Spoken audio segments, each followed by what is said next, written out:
kuliah yang kuliah offline, kalau yang takut tetap online. Tapi sekarang di beberapa waktu yang lalu ya dibatalkan semua menjadi daring dan jadi online kembali gara-gara lonjakan kasus kemarin. Oke, saya nggak tahu di praktikum Anda itu ada karena sekarang ini fisik pun kalau ada ya sifatnya daring. Jadi nggak juga bisa sebut praktikum sih. Anda harus nonton video seperti ini. Oke, jadi reaksi jam iodin ini ya, ini sebenarnya reaksi oksidasi ya dari ion ini ya, ionium ini itu uh, apa namanya dioksidasi menjadi I2 ya, jadi iodin. Kemudian iodin ini ya kemudian membuat kompleks lagi ya, kompleks dengan imin bentuk I3-min, kemudian I3-min itu berkompleks dengan pati sehingga menghasilkan warna biru ya. Dan reaksi ini ada dua tahap ya, ada dua tahap. Jadi reaksi yang pertama itu menghasilkan iodin ya, dan ini adalah reaksi lambat. Reaksi lambat ini yang sering disebut sebagai tahap penentu laju reaksi ya. Jadi waktu SMA kan Anda sudah pernah belajar kinetika ya, ada yang disebut dengan tahap penentu laju reaksi. Jadi reaksi yang paling lambat itu yang disebut dengan penentu laju reaksi. Nah kemudian reaksi antara I2 dengan ini ya, dengan S23 ini itu adalah tahap cepatnya. Nah, jadi kita mengontrol reaksinya dari sini. Oke. Dan reaksi ini itulah reaksi order 2. Kalau Anda lihat hukum empiris laju reaksinya, ini juga Anda juga mengenal bentuk ini di SMA ya. R sama dengan K dikalikan dengan konsentrasi molaritas ya. Molaritas, jadi kurung siku ini eksklusif ya, menyatakan molaritas. Tidak dipakai untuk yang lain, hanya untuk molaritas. Jadi laju reaksi ditentukan oleh konsentrasi ion molaritas dari hidrogen peroksida dengan molaritas dari ion iodida ini. Reaksi order 2. Oke.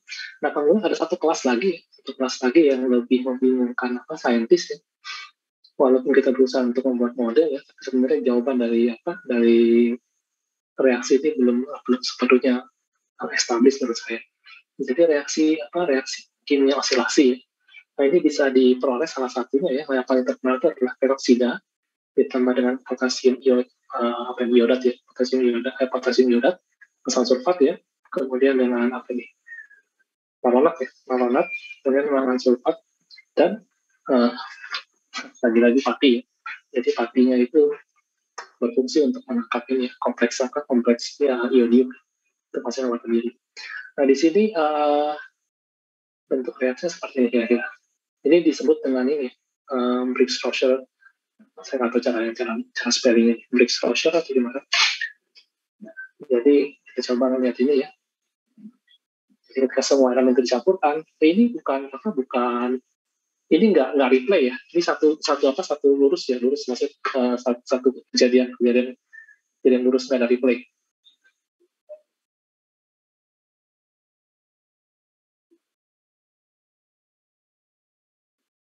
Oke, ini yang kuning, kemudian berubah jadi biru. Ini nggak replay ya, nggak replay. Jadi biru itu kemudian menjadi putih kembali, jadi kuning, jadi biru kembali, tiba-tiba ini nggak replay. Jadi memang begitu untuk reaksinya. Dan ini betul-betul membingungkan. Jadi reaksi itu seperti Seperti berosilasi ya. Jadi kuning, biru, putih, kuning, biru, putih, kuning, biru, putih. Nah ini ini tidak sama dengan reaksi kesetimbangan yang disebut reaksi bolak-balik. Ya, beda. Ini reaksi bolak-balik. Ini reaksi osilasi. Jadi reaksi satu arah, tidak bolak-balik ya, reaksi satu arah. Hanya saja dia berganti-ganti. Nah ini doma ini sebenarnya ditentukan oleh aspek kinetika. Ini saya pikir udah ya. Coba terusin terus sampai 1 menit kayak gini-gini terus. Oke. Nah, jadi kalau kita lihat ini ya, ini adalah konsentrasi iodida ya. Konsentrasi iodida imin ya di dalam reaksi, dan ini adalah berapa menit ya, menitnya berjalan ya. Jadi sekitar 9 menit reaksinya itu mati. Jadi pada menit 10 itu reaksinya berhenti, itu kan berarti mencapai kesetimbangan. Mencapai kesetimbangan, tidak lagi perubahan yang bisa kita lihat. Dan kalau Anda lihat di gambarnya ya, dari gambarnya reaksi itu kan reaksi cukup lama. Reaksi yang ditemukan mungkin tahun 40-an, tahun 50-an, yang mati pertama kali tahun 40-an, 50-an. Yang jelas ini reaksi yang sampai sekarang masih kita belum pasti ya bagaimana itu mekanisme kita bisa mengusulkan, tapi kita tidak harus jelas ya. Nah ini yang membuat dia berubah warna ya. Jadi iodida itu pada prinsipnya adalah tidak berwarna. Kemudian iodin itu berwarna kuning. Kemudian kompleks iodin dengan pati itu masih warna biru.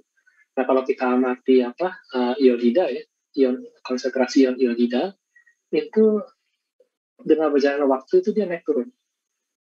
Jadi iminnya itu naik turun, kadang banyak, kadang sedikit, kadang banyak, kadang sedikit. Nah ini kemudian disebut dengan reaksi osilasi. Jadi saya bukan reaksi dua, tapi memang reaksi osilasi, kadang banyak, kadang dingin. Kadang banyak, kadang sedikit. Nah ini yang membuat ya terjadi seperti apa? Itu karena memang kinetikanya itu ada dua jalur reaksi yang memungkinkan ya. Jadi jalur reaksi lambat, jalur reaksi cepat. Nah, jalur reaksi lambat itu terjadi ketika ion iodida itu masih rendah ya. Jadi ketika awal reaksi itu kan reaksi ion iodidanya belum terbentuk. Jadi kondisinya adalah ion iodidanya masih rendah ya, masih rendah. Nah, ketika ion iodidanya rendah, reaksi kimia itu mengambil jalur ke sebelah kanan, jalur cepat ya. Nah, jalur cepat itu menghasilkan I2 ya. I2 itu apa? Iodium ya, hasil iodium yang warnanya kuning. Maka pertama kali reaksi itu dicampurkan, kita akan melihat warna kuning.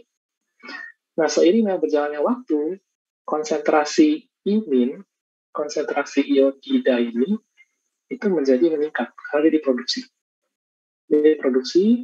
Sehingga menghasilkan iodida yang banyak ya.